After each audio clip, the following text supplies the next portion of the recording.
Hi everyone, this is Miss Melisa from the West Windsor branch, and for today's author study, we'll be exploring the life and works of Margarita Engle.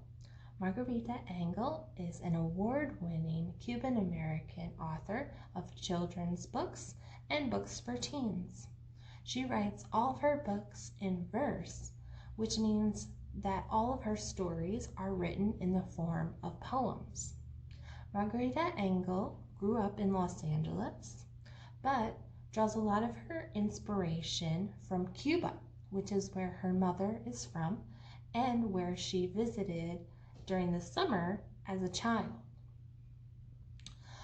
Most of Margarita's books focus on young people in history and how they persevered through troubling times or overcame an obstacle.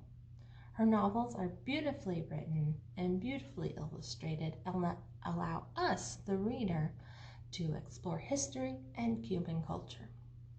Margarita has won many awards, including the Pura Belpré Medal, a Newbery Honor, and she has served as the Young People's Poet Laureate from 2017 to 2019. And now it's my honor to introduce you to Margarita Engle as she reads an excerpt from her latest book, With a Star in My Hand. She'll be reading her excerpt in both English and Spanish. Hello, hola, I'm Margarita Engle. Yo me llamo Margarita Engle. I'm Cuban American, soy cubana americana, and I'm going to read to you from my newest book, With a Star in My Hand. It's a verse novel, biography of Rubén Darío, a great Nicaraguan poet of the 19th century. I'm going to read page 15, My Tree Friends, about how Rubén Darío started writing poetry. The trunk of the jícaro is black, its leaves small and feathery, the gourds dry and useful, each one a big wingless bird shape that can be carved into a bowl or musical instrument. The pomegranate is beautiful too, with its gnarled wood and jewel-like fruit. When I sit down to read in the shade of tree friends, I see a row of hammocks and rocking chairs, but I prefer earth, the natural home of growing roots and rhymed verses. This is the Spanish edition, con una estrella en la mano. The same poem, el mismo poema. Mis árboles amigos. El tronco de la guira es negro.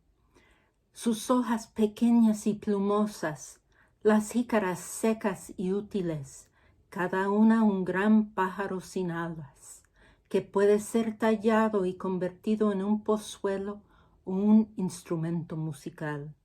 La granada también es bella, con su madera llena de nudos y su fruta con forma de joya.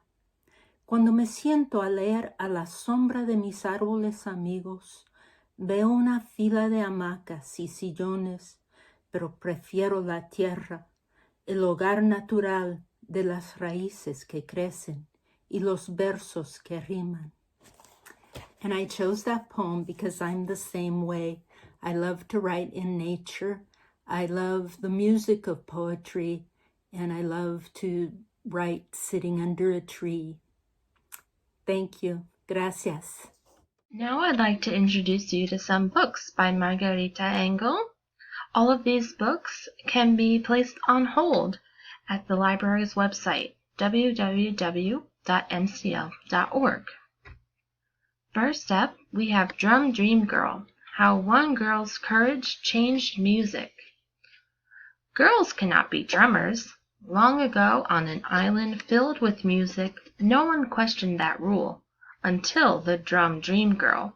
In her city of drum beats, she dreamed of pounding tall congas and tapping small bongos. She had to keep quiet. She had to practice in secret.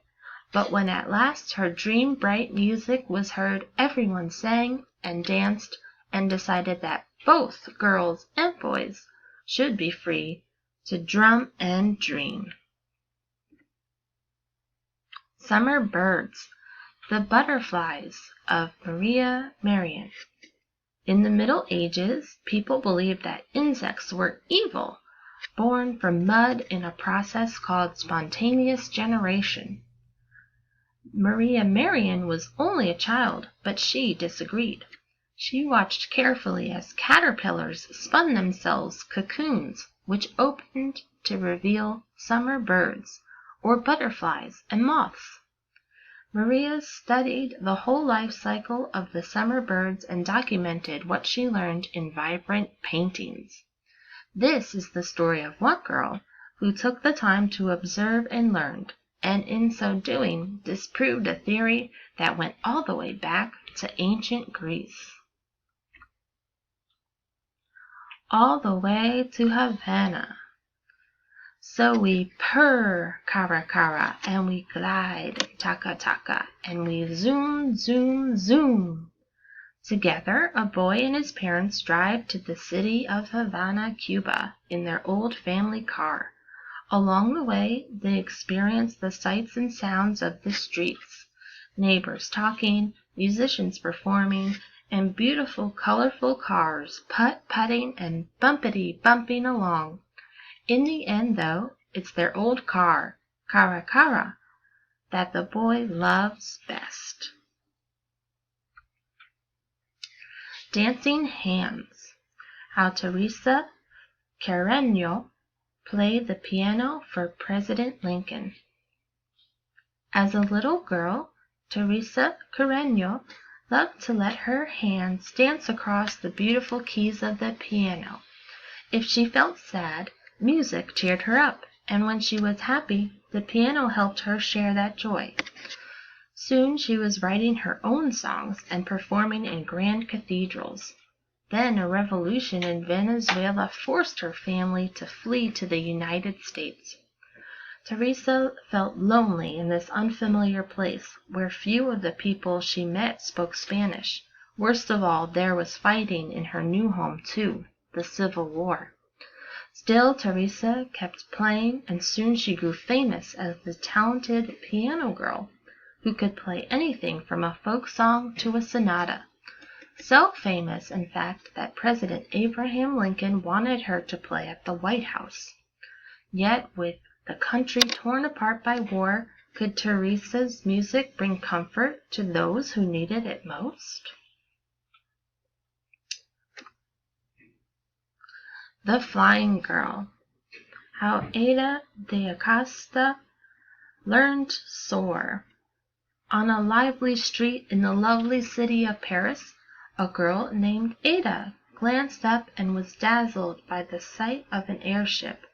Oh, how she wished she could soar through the sky like that. The inventor of the airship, Alberto, invited Aida to ride with him, but she didn't want to be a passenger. She wanted to be the pilot. Aida was just a teenager, and no woman or girl had ever flown before. She didn't let that stop her, though. All she needed was courage and a chance to try. Bravo! Poems about amazing Hispanics. Musician, botanist, baseball player, pilot. The Latinos featured in this collection come from many different countries and from many different backgrounds. Celebrate their accomplishments and their contributions to a collective history and a community that continues to evolve and thrive today. The Firefly Letters, a Suffragette's Journey to Cuba. The freedom to roam is something that women and girls in Cuba do not have. Yet when Fredrika Bremer visits from Sweden in 1851 to learn about the people of this magical island, she is accompanied by Cecilia, a young slave who longs for her lost home in Africa. Soon Elena, the wealthy daughter of the house, sneaks out to join them. As the three women explore the lush countryside, they form a bond that breaks the barriers of language and culture. Enchanted Air, Two Cultures, Two Wings. In this poetic memoir, Margarita Engle, the first Latina woman to receive a Newbery honor, tells of growing up as a child of two cultures during the Cold War. Margarita is a girl from two worlds. Her heart lies in Cuba, her mother's tropical island country, a place so lush with vibrant life that it seems like a fairy tale kingdom. But most of the time she lives in Los Angeles, lonely in the noisy city and dreaming of the summers when she can take a plane through the enchanted air to her beloved island. Words and images are her constant companions, friendly and comforting when the children at school are not. Then a revolution breaks out in Cuba.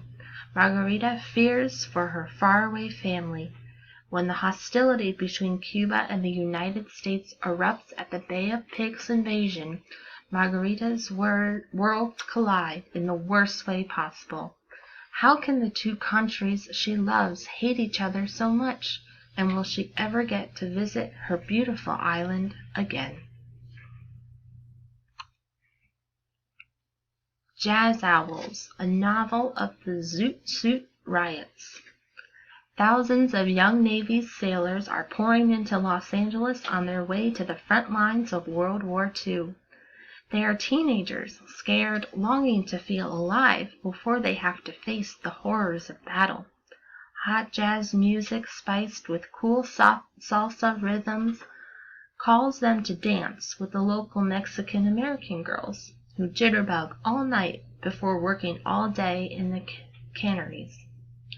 Proud to do their part for the war effort, these Jazz Owl girls are happy to dance with the sailors until the blazing summer night when racial violence leads to murder. Suddenly, the young white sailors are attacking these girls' brothers and boyfriends. The cool, loose zoot suits they wear are supposedly the reason for the violence, when in reality, these boys are viciously beaten and arrested simply because of the color of their skin. And for more information about Margarita Engle and her works, you can visit her website at margaritaengle.com.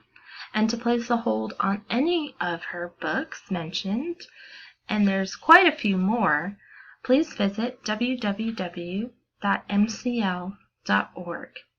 Thank you so much for joining me, and thank you to Margarita Engle for sharing her beautiful words. I hope to see you next time.